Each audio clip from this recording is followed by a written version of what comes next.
Watching this game, you feel very convoluted because, a lot of things were clicking. Jalen Hurts looked excellent. But then again, it was the Cleveland Browns. So do we get a pass with that? But we're definitely grading on a curve. And, don't really look at the stats, the numbers. Look at the concepts, what we're able to build upon, and what could be moving forward with the Eagles having one of the easiest schedules to close out the year. Let's see what could be. What's up? It's your boy Centron. Come back at you with another analysis video. And kid you not, that's the real name. Eagles Browns film review. Some good stuff on offense to build on. So exactly what we were talking about. It's not anywhere close to being perfect, and we have to pump the brakes, slow down, and remember it's only week 6. This is only our 5th game. We're 3-2. Yes, we've been up and down. We've won, lost, won, lost, won, lost. Bouncing back and forth each and every week from victory to defeat. But our feet have not yet been set. What identity do we have solidly we can say on offense or defense? Neither one is established. So we'll see what we can do on both sides of the ball, but we're looking at the offense today, and let's see what improvements can be made, because there are some hopeful points. Will we reach that? I'm not saying we definitively will, but last year, even with all the snafus we had going on, this was still a top 10 offense in the league. So you like to believe they can get the ship righted, but time will tell. Anyways, yeah. Outside zone, pistol, like I said, some concepts that we love to look at. Here, Cam Jurgens gets to the second level, outside toss. I love this play. I was surprised, caught off guard when we threw it out there, but we can see here Saquon Barkley. We're under center, something we don't often do, but we struggled in the run game, out of shotgun. I've always been iffy on that, but it's just what Jalen likes, and I'm like, I just wish we would run under center, run more of the Dallas offense that we saw with Dak. Him being under center, that just opens up so many doors. We'll get to later. But anyway, sorry, talking long enough. We'll see the toss. The fast-flowing defense, they play themselves right out of it. And Cam Jurgens, like you said, gets to the second level so quick. I'm like, how did I thought he was originally just there. I mean, look at that. That's insane. That level of penetration that he gets on the defense, just sets that, part of that edge. And yeah, I mean, it gives us a good headway. And Cam Jurgens is playing excellently this season. And yeah, I agree with the assessment below. He's making us not miss Kelce, which is strange because I thought, he would have, I didn't think he would acclimate this fast, but he is in his 3rd year and he was originally drafted to play that position. So it makes sense. All right. Design runs, they were effective. Let's see what Jalen does here. So having Saquon be the lead, it really does help. We saw Miles do it. I mean, yeah, just excellent block. It just makes things so much so easy for us. And against, like I said, a fast-flowing defense like the Browns, whose strength is, attacking with Myles Garrett, run right at them, run at their strength, and whittle them down so that he doesn't have all that juice left to rush the passer later on in the game, or even on the early goings. Just give some pause, reason for, heart palpitations or hesitation. Anything you can do to delay their flow process, getting, to the ball or processing information, you do that. All right, discussion about defense, the offense being over aggressive. Look, this is what kills me. We go for shots when we don't have to. We should be earning these shots, Make earn those back shots. Okay, I'm kidding. But yeah, you just do it without provocation, without due cause. In offense, you have to build up to that. You just I get it. 1-on-1, you see it, pull the trigger, but let it not be on downs. And this is where we don't have a choice. I get it being AJ admits as such pretty much after the game that him and Jalen had to get some timing back. They missed he missed 3 games, and they missed that syncopation together. But that's on 2nd and 6, and you have another down to work with. But 3rd and 6, you counting banking on that, and it stalls out a drive. We can't have that, man. And it looks eerily similar to last year. And just I'm gonna keep harping on that issue because I am not the most astute talent when it comes to recognizing plays, and I'm not the most learned, but I'm not stupid either. So I can see that they're repeats, retreads from 2023. And what's the common denominator? Who was here last year that wasn't here last year? I mean, who was here last year and who wasn't here last year? Kellen Moore wasn't here last year. Yes, you can be keeping some plays for Jalen and stuff like that, that Nick approves of. But who will be pushing that? So anyways, the old outside the numbers, like this got ripped to shreds. I'm gonna go in a short on this, but and there's some idiot in the comments saying he should have thrown it more outside. Like, it's on the money there. It's a 50-50 ball. Yes, more. Let's just say he doesn't see that.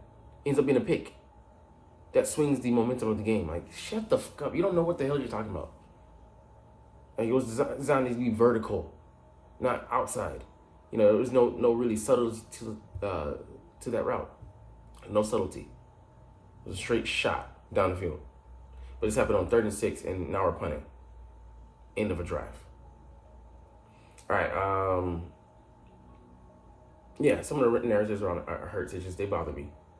That he can't execute against the blitz. It's Jalen's fault if you don't use motion. Did you see the first game? Did you hear about all summer what he was doing? They weren't false flagging. They were actually running the offense as it was meant to be run. But we've gotten tailors and we got some tailoring and some operation done to it. It's amalgamation of two different offenses that I'm not quite sure I want married. Keeping some concepts, sure, but I want the bulk of Kellen's offense to be installed, but we can get that. This is the middle ground. Bastardization for me. Anyways, but Jalen Hurts hates motion. He's not good at it. Oh, look at that. This reminds me verbatim of the Dallas offense. Guys running out and you throw into that very same guy. I mean, it's not that simple, but anytime you can get your athletes, your best receivers in space, and you get a one-on-one or you're going up against zone coverage, you do that. You take that, and it's an easy layup for Hurts, but also allows those guys to to get active, to get involved in the game.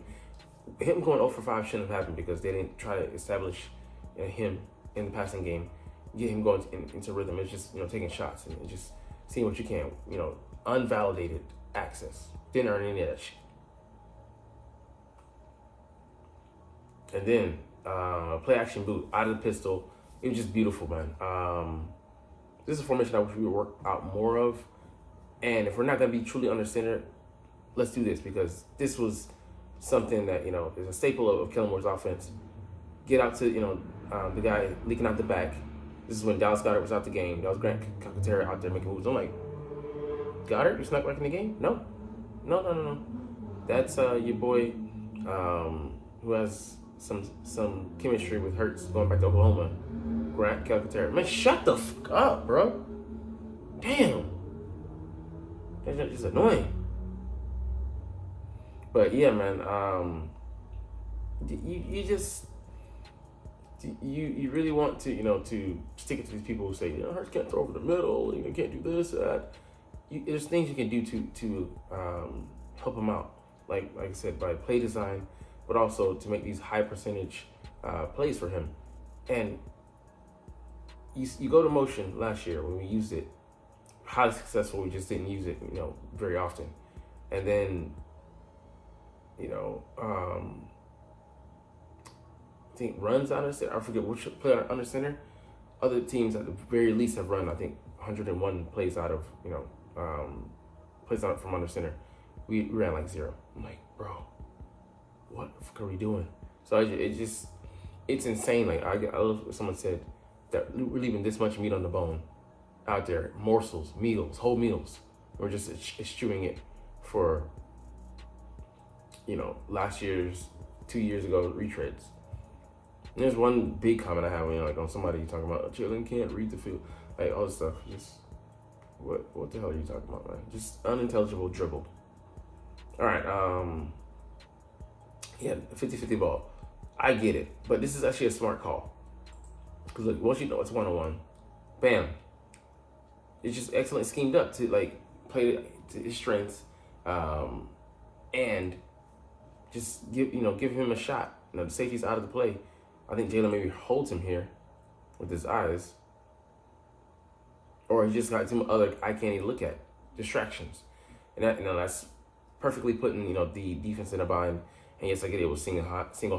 Something we don't often see because Jim Schwartz kind of has an antiquated defense, with the way they play over the top. But you take it. And that play wasn't the one I was talking about. The shot in the dark. It's not a shot, in the dark. Actually, some thought put in behind it. Yeah. And then target in the middle of the field. So this is Jalen Hurts putting the haters to shame again. Bam. It's just it has to be drawn up. It has to be drawn up. Yes, he trusts Grant Calcaterra. Got in behind it. The guys got blasted, but he's there to catch the ball. Like, yeah, it's single hybrid snap. Change the picture post snap, but like, if the play designs are there, why we shy away from it?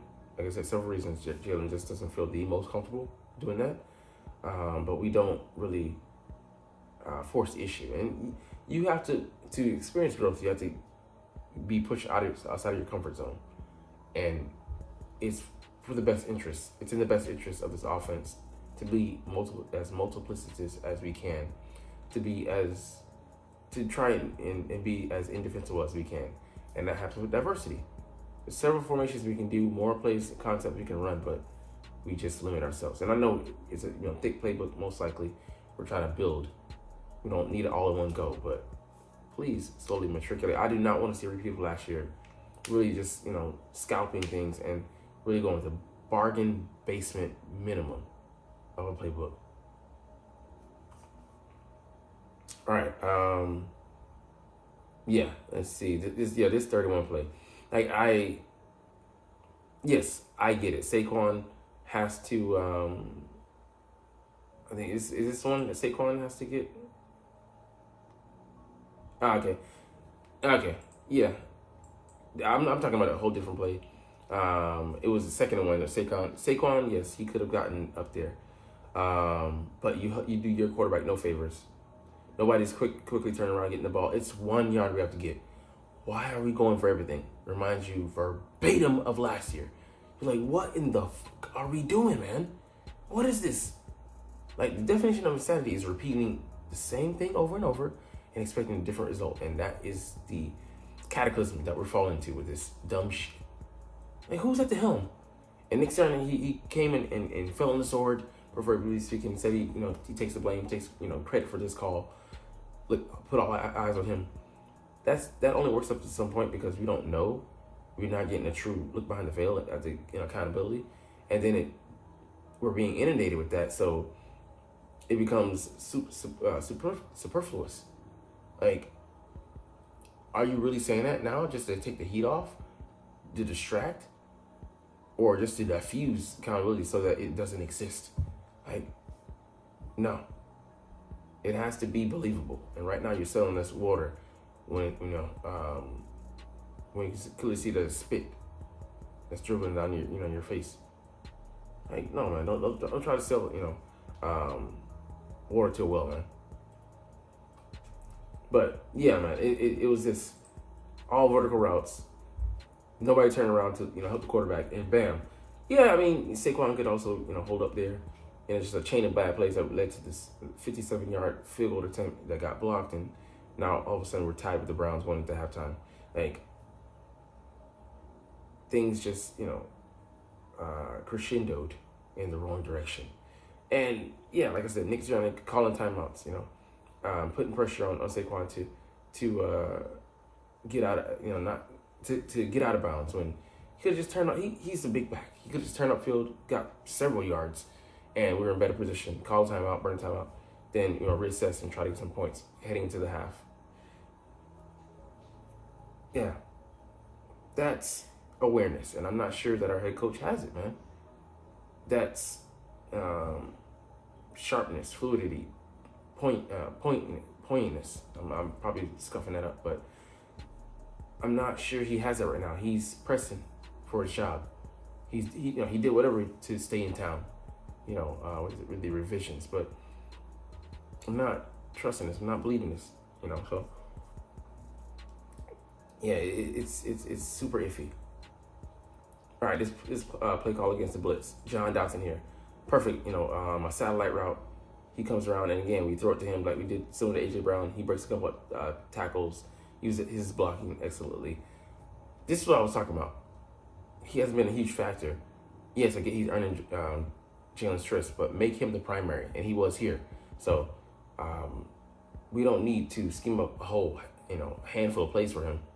But maybe 2 or 3. Maybe repeat some concepts, switch things around, move and shift some pieces, and target him, because the wide receiver 3 is not going to be effective in this offense if you don't highlight them, because it ain't just going to naturally happen.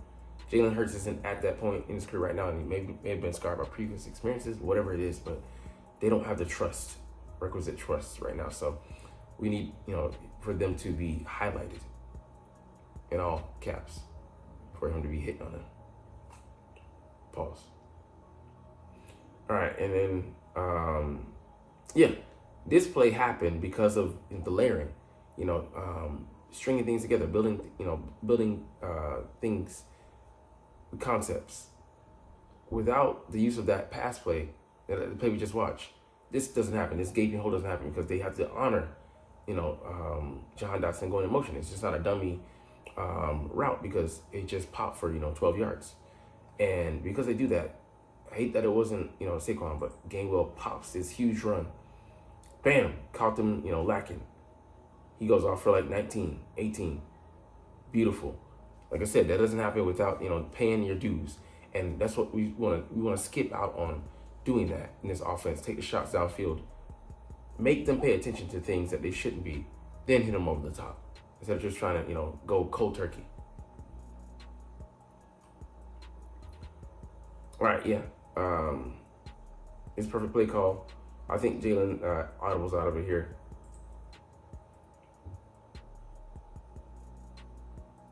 Okay, yeah. He audibles into this mesh concept. And, yeah, I mean, Fred Johnson is on the island versus, I think, Garrett. Just bam, he's got him beat. And just the Saints play all over again. They run interference, and just a play we're going to be coming back to, quite a few times. And, teams are going to, I think, someone's eventually going to catch on to it. But building up, there's, like the author said, we can build things off of this, but I don't want to see this just go away. We didn't execute any of these routes in the Bucs game, and I get it. They were backups, but some of them can do things that some things that AJ Brown and Devonta Smith can't do. But yeah, it's criminally underrated that we don't have callbacks. We have a guy audition. Okay, play. You did so well. We're never gonna hear from you again, but thank you for the one-off. No, man. Bring this shit back. I want you back. I can embarrass myself because she ain't even watching right now. But anyways, I love NSYNC. All right, and this running option, I love this. The speed option. He fakes that, bam, turns upfield, gets a tremendous amount of yards. He can be dangerous, and just show that a few times a game. Not just this play specifically, but Jalen running, he can be a factor. He can still be a dual threat. People say he looks slow out there. He looked hella fast on that and I get it. North and South is better than East and West, but I think he's being more careful. He doesn't want to take that hit because he knows his value to his offense when he's out. All right, the deep shot to Brown. I didn't like this to end the game because I was like, it's 2nd and 11. If we don't hit on this, going back and looking at it, fears alleviated. It was actually a smart play. AJ Brown, once again, he's looking back for the ball. but he shoots his hand so late that DB has no time to react to it. He's reacting at the same time AJ is, and by that time it's too late. Like I think I saw it on the live footage that went like right over it, like grazed his hand. Just beautiful, shot. Dropped it right in the bucket. Perfect placement. But what a hell of a catch by AJ Brown. It was strong, just comes out with it. But it wasn't unwarranted. It was, a nice design. Jalen checked into the play.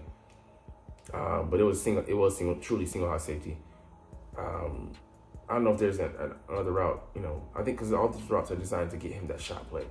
I don't think there's anything else to go to underneath. I don't know what this back is doing here, but let's just look at it.